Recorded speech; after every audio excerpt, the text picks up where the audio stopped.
Hello guys, আমি আজকে দেখাবো কিভাবে Adobe Photoshop CS6 version 13 install করতে হয়। সেজন্য লিংকে দেওয়া যে ফাইলগুলো নামাতে হবে সেগুলো দেওয়া আছে, লিংকে দেওয়া আছে, সেই ফাইলগুলো নামিয়ে নেবেন। এখন আমরা দেখতে পাচ্ছি আমরা এরকম তিনটে ফাইল পাবো। একটা হচ্ছে 7zip 7z Adobe Photoshop file এবং ক্র্যাক ফাইল। প্রথমে আমরা 7z টি ইনস্টল করব। ডাবল ক্লিক করার পর ইয়েস দিব। তারপর আমরা জাস্ট সিম্পলি ইনস্টলে ক্লিক দিব, তাহলে এটা ইনস্টল হয়ে যাবে। দ্বিতীয়ত কাজ হবে অ্যাডবি ফটোশপ ফাইলটিকে এক্সট্রাক্ট করা। সেজন্য আমরা এটার গায়ে একটা রাইট ক্লিক করব এবং আমরা একটা অপশন পাবো 7zip। 7zip-এ যে আমরা এই অপশনটা পাবো এক্সট্রাক্ট টু অ্যাডবি ফটোশপ। আমরা এটাতে লেফট ক্লিক করব। ক্লিক করার সাথে সাথে এটা এক্সট্রাক্ট হওয়া শুরু হবে। দেখুন, এটি অলরেডি এক্সট্রাক্টিং। কিন্তু আমার ফাইলগুলো অলরেডি এক্সট্রাক্ট করা আছে, সেই জন্য আমি আর এক্সট্রাক্ট সেকেন্ড বার করবো না। আমার কাছে অলরেডি এগুলো এক্সট্রাক্ট করা আছে, শুধু আপনাদেরকে এক্সট্রাক্ট করে নিতে হবে ইনস্টলেশনের আগে। সো আমরা এক্সট্রাক্ট করার পর আমরা এই ফাইলগুলো পাবো। ওকে, হয়তো এই দুটো ফাইল পাবো না। ওকে, এই দুটো ফাইল আমরা পাবো না, এগুলো পাবো। আর এইটা হচ্ছে ক্র্যাক, এই ফাইলটি হচ্ছে ক্র্যাক। এই ক্র্যাক ফাইলটাকে আমরা এক্সট্রাক্ট করবো 7zip-এর মাধ্যমে। Same process, right click, right click, 7zip, extract to, left click, yes to all. Okay, আমরা এখানে ক্র্যাক ফাইলটি পেয়ে গেছি। এখন আমাদের কাজ হচ্ছে ফটোশপটি ইনস্টল করা, অ্যাডোবি CS6। এখন আমরা সেটআপ ক্লিক করব। তার আগে যেটা মনে রাখতে হবে সেটা হচ্ছে আমাদের ইন্টারনেটের ফাংশনটি অফ করে রাখতে হবে। যদি ব্রডব্যান্ড হয়ে থাকে তাহলে ব্রডব্যান্ড কানেকশনটি রিমুভ করে দিতে হবে। আর যদি ওয়াইফাই হয়ে থাকে সেক্ষেত্রে আমাদেরকে জাস্ট ওয়াইফাইটা ডিসেবল করে দিতে হবে। আমি এখন আমার ব্রডব্যান্ড ডিসেবল করছি। ওকে, ডিসেবল। এখন দেখুন আমার এখানে কোনো নেট কানেকশন নেই। এখন আমরা সেটআপে ক্লিক করব। যদি এরকম কোনো অ্যাকশন এসে থাকে বা কোনো নোটিফিকেশন আসে তাহলে সেক্ষেত্রে ইগনোর করবেন, কোনো সমস্যা নেই।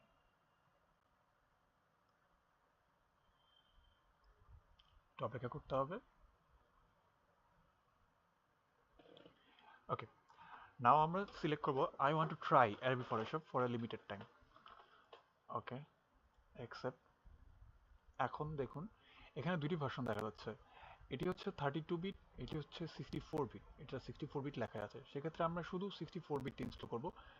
যদি আপনার পিসি 64 বিটের হয়ে থাকে, আই মিন আপনার প্রসেসর এবং যে উইন্ডোজটি ইনস্টল করা আছে, যেমন আমার উইন্ডোজ হচ্ছে 10, সেক্ষেত্রে আমরা এটা কিভাবে দেখতে পারবো? আমরা সবাই জানি রান,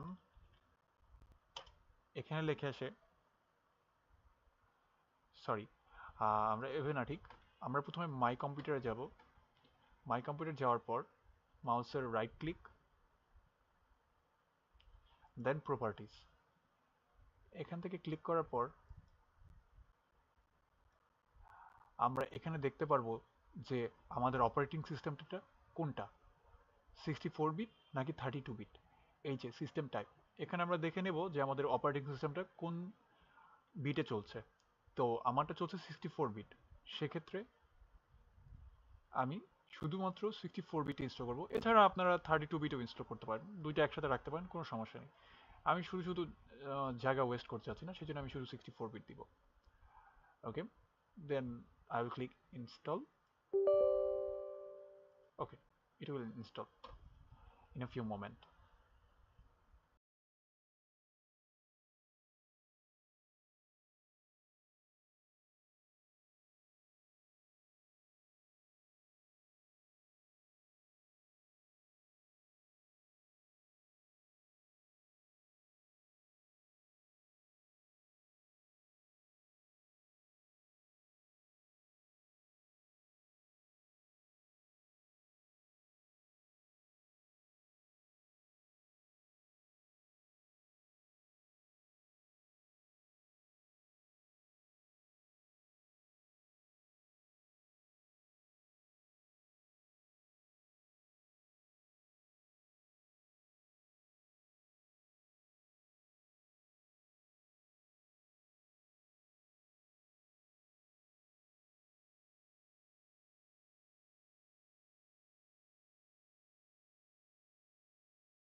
ওকে, আমরা দেখতে পাচ্ছি এখন ইনস্টলেশন কমপ্লিট হয়ে গিয়েছে। এখন আমাদের ক্লোজ করে দিতে হবে। ক্লোজ করে দেওয়ার পর আমাদের দ্বিতীয় কাজ হচ্ছে এই যে ক্র্যাক ফাইলটি, আমরা যে ফাইলটি নামিয়েছিলাম ক্র্যাক ফর 64 বিট, এটা আমরা ওপেন করব এবং এই ফাইলটি আমরা কপিতে ক্লিক দিব। কপি করে আমরা মাই কম্পিউটারে যাব। তারপর এখানে লোকাল ডিস্ক সি লেখা থাকবে। আমি এটা কাস্টমাইজ করে নিয়েছি, তাই এটা উইন্ডোজ ওএস লেখা। লোকাল ডিস্ক সি, দেন হচ্ছে আপনার প্রোগ্রাম ফাইলসে যাবেন। প্রোগ্রাম ফাইলসে যাওয়ার পর অ্যাডোবিটাতে যাবেন। অ্যাডোবিতে যাওয়ার পর ফটোশপ এই ফাইলটিতে যাবেন।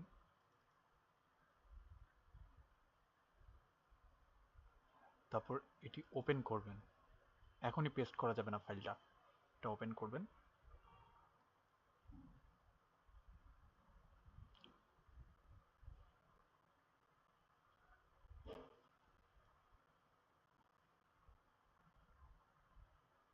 আচ্ছা, ওপেন করতে দেওয়ার পর এই যে এই লেখাটি আসবে, আমরা এটা কন্টিনিউ ট্রায়াল দিব। ট্রায়াল দেওয়ার পর যে কাজটি করতে হবে সেটা হচ্ছে আমরা এটা আবার ক্লোজ করে দিব এবং এখানে আমরা মাউসের লেফট ক্লিক করে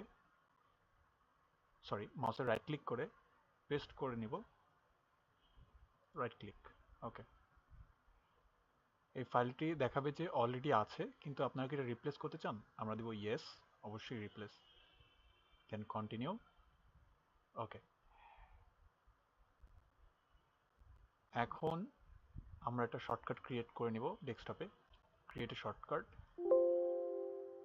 Windows can not create a shortcut here, okay, সমস্যা নেই, আমরা ডেস্কটপে ক্রিয়েট করবো এটা, ইয়েস দিব, কাজ হয়ে যাবে।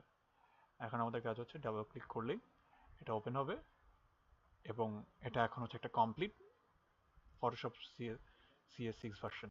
এটা এখন এটা কমপ্লিট, এটার মধ্যে এখন আর কোনো ট্রায়াল ভার্সন নেই, এটা হচ্ছে একদম টোটালি প্রিমিয়াম ভার্সন। এখন চাইলে আপনারা এটাকে আপডেট করতে পারেন। এখানে গেলে আমরা আপডেট করতে পারবো। এরকম ল্যাঙ্গুয়েজ চেঞ্জ হয়ে যায়, সরি ফর দ্যাট, কিছু করার নেই। আমরা আপডেট না করলেও করতে পারি, কোনো সমস্যা নেই। এখন সেটা হচ্ছে অনেকের আমরা এই ফাংশনগুলো দেখতে পাবো না, বা এই টুল বারগুলো চলে যাবে, এই যে এই টুল বারগুলো থাকবে না। সেক্ষেত্রে অনেকের টুল বারগুলো এখানে থাকবে, আবার অনেকের থাকবে না।